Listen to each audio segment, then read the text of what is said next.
the last section in Unit 5 is on Voltaic cells, which also go by a couple other names: electrochemical cells, galvanic cells, and the common name for these are batteries. So today we're going to learn about how batteries work. Okay, so this is all going to be involving redox chemistry, right? And you remember this from the last section about redox reactions involve a loss or gain of electrons. It's going to have some kind of a flow of electrons. So consider the reaction we've got going here. We've got solid zinc and aqueous copper ions. So you're putting a piece of zinc metal into a beaker full of copper ions, and what you get are zinc ions that go into the solution, and you have metal copper that comes precipitating out of that. So which species is being oxidized? Well, if we go through very quickly and just do our oxidation states, okay, this would be the one whose oxidation number went up, and that would be the solid zinc. Okay, which species is being reduced would be the aqueous copper ions. Okay, so what is the oxidation half reaction? So that's going to be from the zinc. You've got zinc going to a zinc plus 2 ion.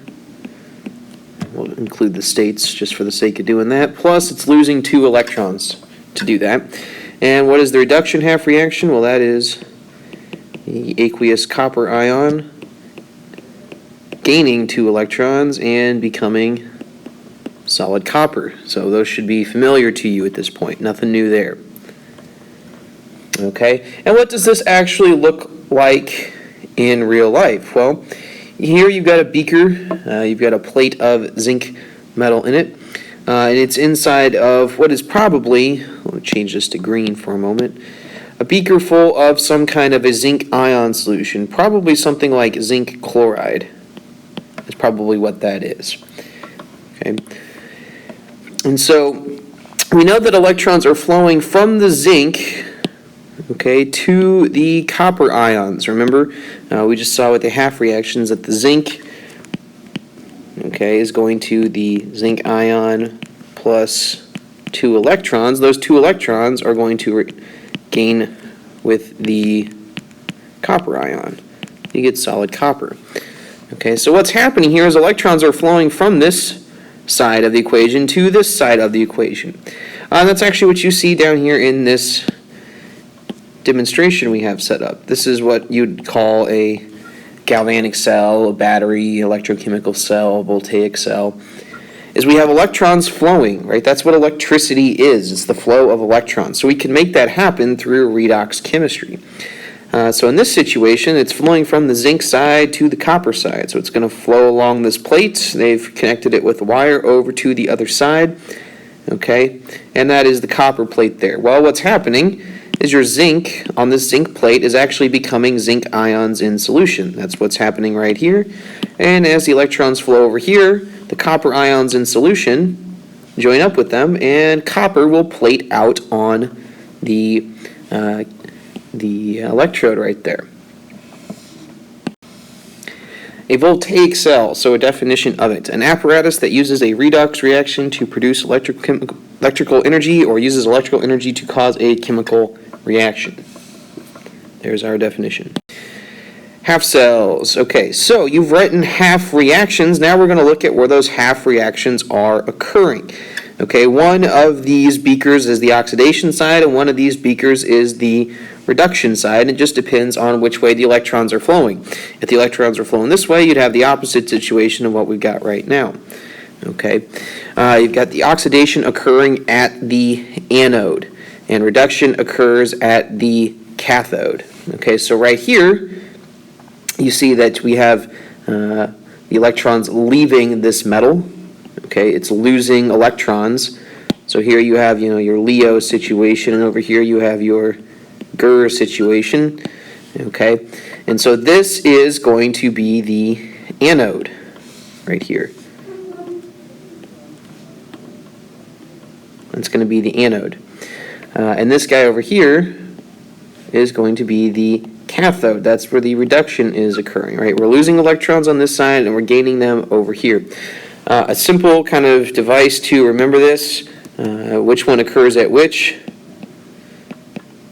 Let's say red cat, reduction in cathode, or an ox, if you need to remember that the anode has oxidation. I don't know whichever one of those works for you, but that's kind of a way to remember which one of those is reduction and which one of those is oxidation. In the middle here, you got an arrow pointing to it. In order for this to work, in order for the electrons to flow, we have to complete a circuit, right? They can't just keep going this way and not have anywhere else to go. We've got to have a reason for them to keep going over here. Otherwise, you're going to keep building up negative charge on this side, and this side's going to become more positive. And so what we have to put in the middle is this salt bridge. Put in this salt bridge. Basically, it's a piece of glass, and inside of it they have a dissolved some kind of salt. In this case, they have potassium chloride. They have KCl. What happens over time is that since this beaker is becoming more positive as it loses electrons going this direction, you have these negatively charged chloride ions start to gravitate towards this end of your salt bridge. It kind of balances the fact that this beaker is becoming much more positive. And then over on the other side here, the potassium ions start to aggregate on this end of the salt bridge because you're building up all this negative charge from the electrons coming in. Okay. How do we know when this reaction is complete? Well, a couple of things. Number one, if you run out of your anode here, if you run out of your electrode, your anode, they're both called electrodes. This one's the anode, this one's the cathode. If you run out of it, then you can't have electrons flow, right? If this whole thing disappears, if you've turned all the zinc into zinc ions, you're not going to have anything. Or if you run out of copper ions in solution over here, you're going to have the same situation. If you run out of copper ions, nothing can plate onto this cathode. So in both situations, that would end the battery, right? That's how it dies. It runs out of a source to go from one side to the other. So each electrode, the cathode or the anode, has a potential voltage, and we've measured these against a standard. So we talk about how to predict, what is the voltage on a battery, how do you know, how do they program that kind of stuff. It's all determined ahead of time, and it's all relative. The voltages are measured against what they call the standard hydrogen electrode. And so basically they made an electrode using hydrogen gas here is what they're using. And all voltages are relative to this value, which is 0. They set it effectively 0, exactly 0. So they measured the electrical potential for all the other types of electrodes you could have. So lots of different metals, a couple other ones as well. And they measured it against hydrogen. So that is 0. Everything else will not be 0. So here is your table of standard reduction potentials. You're probably going to want to star this, especially when it comes to your test and homework problems. This is the chart here, okay, that you are going to need to figure out the voltages of your reactions. So you can actually predict how many volts of electricity you're going to get. Notice it's going to start up here with some very reactive metals, lithium. Okay, it's got -3 volts for its standard reduction potential. Okay, notice that it's reduction. These are all written as reduction. They are all gaining electrons, right? They are all gaining electrons. So these are all reduction potentials. But remember that batteries are really redox, so they've got both reactions. So when we're doing this, one of these reactions is going to flip around one way and the other one would go forward. So we'll see what that looks like in just a moment here. Okay, but this is the table that you're going to want, these values here, to help you with the homework and test. Okay, so how to predict, first of all, if a reaction is going to occur, which reaction is going to occur. How did I know that the electrons were flowing from the zinc plate to the copper plate and not the other way around? Right? If you put a voltmeter on it, it's just going to tell you a voltage. How do we know which way it's going? And that depends on these oxidation and reduction reactions and their potentials. Okay, so if we go back to the previous page, I won't do that now, but if you go back to the previous page, you can look up the standard reduction potentials for these reactions. Okay, and we have copper ions plus 2 electrons giving you copper, and zinc ions plus 2 electrons giving you zinc. And only one of these happened. These are both currently, right, reduction reactions. One of them had to get flipped. Now, in our case, this first one's going to get flipped around, so the zinc's over here, and these guys are on the product side. It's going to get flipped into an oxidation reaction. But how do we know that? Okay, how do we know which reaction is going to occur? Why isn't it this one? that flips, and that's what we're going to show you. The reaction with the highest potential is the reduction reaction. The reaction with the lowest potential is the oxidation reaction. So right up here, this potential is higher, 0.3419 volts. That is going to stay as your reduction potential, okay? This guy here is going to flip, right? He's going to flip. Instead of what you have, you'd write it, in reverse. So what you'd get is zinc becoming zinc ions plus 2 electrons, okay? And when you do that, the potential actually reverses. It'd be positive 0.7618 volts, right? It's going the opposite direction now. So the second reaction has the higher electrical potential. It's what we were just showing you. Therefore, the second reaction is the reduction reaction. It stays the same. The first reaction has the lower potential and is the oxidation reaction. So we are going to rewrite that as I did a couple slides ago, just like that. Okay, we're going to flip it around, and the potential actually becomes the opposite here, right? If we write it like that, it's 0.7618 volts, positive 0.7618 volts. Okay, so now putting it into the entire equation.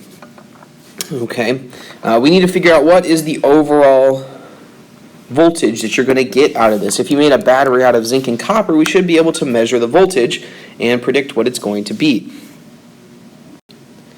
So to do that, you need to use what we've got right here. Okay. This is that the potential of your cell is equal to your reduction potential minus your oxidation potential, but really if you flipped it, you're just adding them together. You're going to take your bigger number, whichever one it is, and subtract the smaller one. So you've got your potential of your cell, 0.3419 volts minus negative 0.7618 volts. And you end up with a cell potential of 1.1037 volts. Okay, and another way to do this, and really how this should read, is when we flip it, since we flipped the first reaction,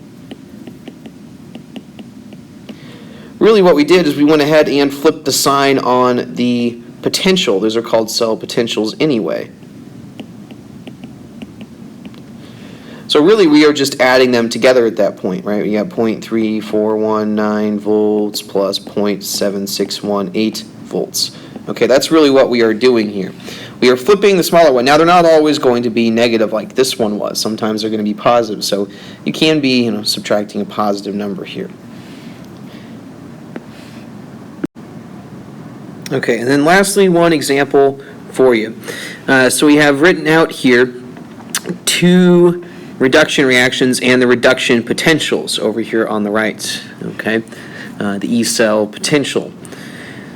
And what we want to look at is, okay, does this reaction right here, okay, this is an overall reaction, does this happen spontaneously? Right, is this going to just occur if I make a beaker full of tin ions and put tin in it, and a beaker full of copper ions and put copper in it, and then connect those 2 electrodes? Are we going to have current flowing? Is this the direction of the flow? Okay, from the tin to the copper. Is that what's going to happen? So, to determine if this reaction is spontaneous, we look up here and check our potentials. Well, which reaction is which? It looks like the copper one is staying the same, since we're starting with copper ions on the reactant side and ending with solid copper on that side. That is going to be your reduction reaction based on this.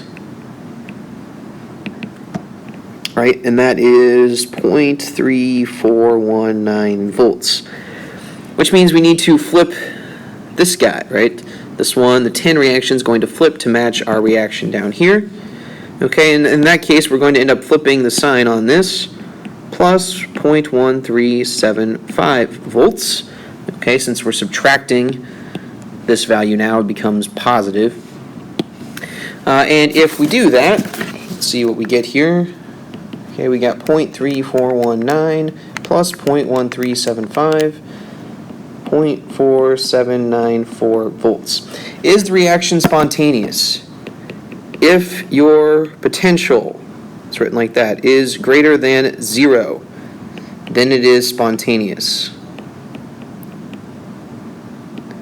So that means, yes, this reaction is spontaneous, and this is the direction of flow. The electrons go from the tin to the copper ions.